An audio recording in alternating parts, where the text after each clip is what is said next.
Teman-teman, ayo kita pasangkan kepala Kak Ros yang sesuai dengan warnanya. Salah teman-teman. Salah juga. Tidak cocok.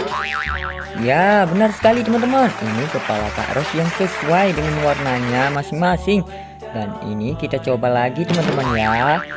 Oh, salah juga teman-teman. Mari kita coba lagi. Tidak cocok.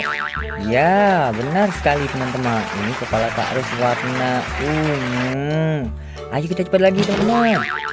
Ya, benar sekali. Ini warna pink. Kepala Kak Ros dan badan Kak Ros sesuai dengan warna pink.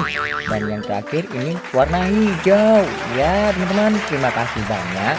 Kalian telah membantu menemukan kepala Kak Ros sesuai dengan warnanya masing-masing.